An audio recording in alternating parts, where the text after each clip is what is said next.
Today on People of Ag, we're sitting down with a woman who brings sharp strategy, a deep love for Iowa agriculture, and a legal mind to the table. Stephanie Copley, Chief of Staff at Landis. Landis is a forward thinking ag cooperative, and Stephanie plays a key role in driving its mission forward. A proud Iowa State Cyclone and a graduate of Drake University Law School, Stephanie brings years of experience as both an attorney in private practice and public servant. She served as an assistant attorney general and deputy workers' compensation commissioner for the state of Iowa, giving her a unique lens on policy, people, and problem solving. Since joining Landis in 2024, Steph has leaned into a fast evolving world of innovation, something she's passionate about, and that will be on full display at Tech Hub Live happening in Des Moines. Landis continues to lead the conversation around tech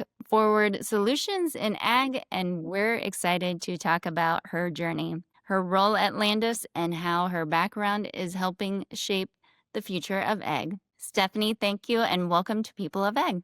Thanks for having me. Stephanie, tell us about your career path and how it led you to where you are today at Landis. Sure. So, as you mentioned, I went to Drake Law School, so I'm an attorney by practice. I practiced law for about a decade and got to a certain point where I thought, I just don't think the traditional law path is right for me right now.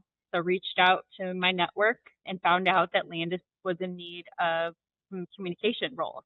And communication writing was my first passion. So I thought, why not tap back into what, originally was my driving factor when I started out college, and tapped back into that and landed at Landis. Did communications for just a short time before stepping into the chief of staff role. And now communications is still one of the buckets I'm responsible for, but have taken on some additional responsibilities as well. What's one of the challenges you've faced, Stephanie, in your own career that shaped how you lead today? As you can imagine, as a woman who's worked in ag yourself, sometimes ag is a male-dominated industry, and law is very much the same way.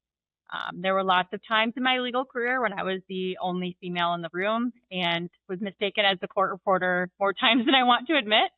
So just, recognizing that it doesn't feel good to be judged by your outward appearance, and trying to take that lesson into leadership. So not judging a book by its cover, as cliche as that sounds, taking time to get to know your coworkers, employees, and figuring out what makes them tick, what motivates them, what drains them, and not just assuming something based on how they look or, where they're from or things like that. What has Landis taught you or your role there, and what can other organizations learn from that?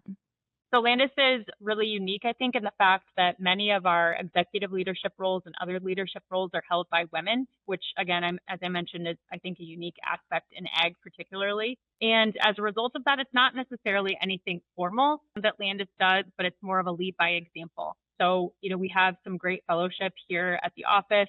We make sure the ladies in the office are banding together, discussing some of the same challenges that we're going to talk about next week in Des Moines. What advice would you give someone trying to find clarity in the next step of their career, whether it be in upper management or ag tech? I think really tapping into that gut feeling and figuring out what drives you, motivates you. And I know that sounds really easy, but there's been times in my career where I've kind of lost that. And figuring out how to take time to give yourself some self-care, to step away and figure out, what do I like to do? What are my strengths? And how do I find a position, whether it's at your current company or elsewhere, that really allows you to take advantage of those? So it's not always easy. And, you're not always in the life circumstance to take a jump. But it's really just about figuring out in your current situation, what can you do to figure out those drivers to make you happy. What's one piece of career advice that you wish you had earlier in your ag journey? Figuring out that you don't have to stay with something for a long period of time if it doesn't feel like it suits you. I think you spend your whole career at one job or one company, days are long over. That's something that was pretty normal a few generations ago, not the case anymore. So just knowing that you don't have to stick it out for sticking it out's sake, and being willing to try new things, even if they're outside of your comfort zone. From your perspective at Landis, Stephanie, what skills or qualities are you especially valuable for people looking to grow in ag tech or their leadership today? Yeah, it's just a willingness to step out of, what's comfortable and trying to reinvent yourself over and over as the industry changes. Ag specifically is always changing, always moving. And so I just think the ability to accept that things aren't always going to be what they are today and being willing to consider new solutions. What drew you to the topic of career coaching and leadership development for this session? I've been really lucky to have great female mentors in my career. And I think, like many of us would also say, I wouldn't be here without them. And so I try any opportunity I get to pay it forward.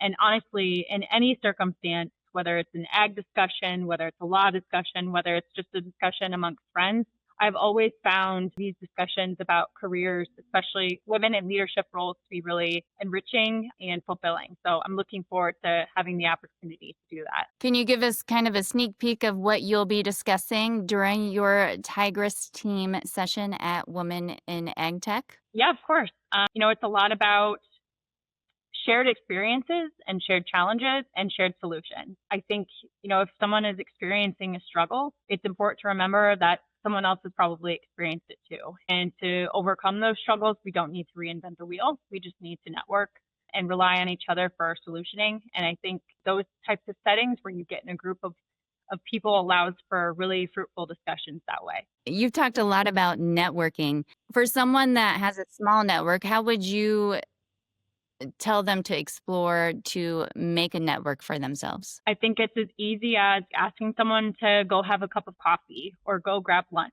And it doesn't have to be someone you know at all. It can just be a quick, hey, I noticed you speaking at this particular event, or I see you've written a blog about this particular topic, and reaching out through text or email or a phone call and just getting outside of your comfort zone to make those connections. Because I think there's a lot of circumstances where it's not necessarily about what you know, but who you know, to get in the right place at the right time. And just making those connections big or small whenever possible is my biggest piece of advice there. What do you hope attendees walk away with from your breakout session at Tech Hub Live? Sure. Networking for sure. Just the ability to see different leaders in ag that maybe they haven't been exposed to before. On top of that, just a shared community.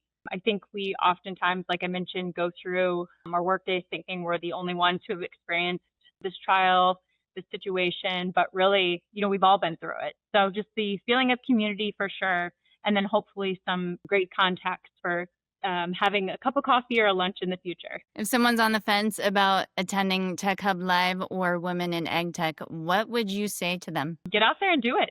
Nothing bad has ever come from making these connections or educating yourself further or listening to something new, a new perspective. So absolutely get out there, do it. It'll be a lot of fun. And tell people a little bit about Landis. Yeah, so Landis is a unique ag co-op right in the heart of the state of Iowa. We are interesting in the sense that we absolutely offer the services that the farmer of today needs, but we're always keeping an eye on what the farmer of tomorrow is going to need as well. So that means keeping an eye out there for interesting services or interesting products that would offer value to our farmers in the tech space.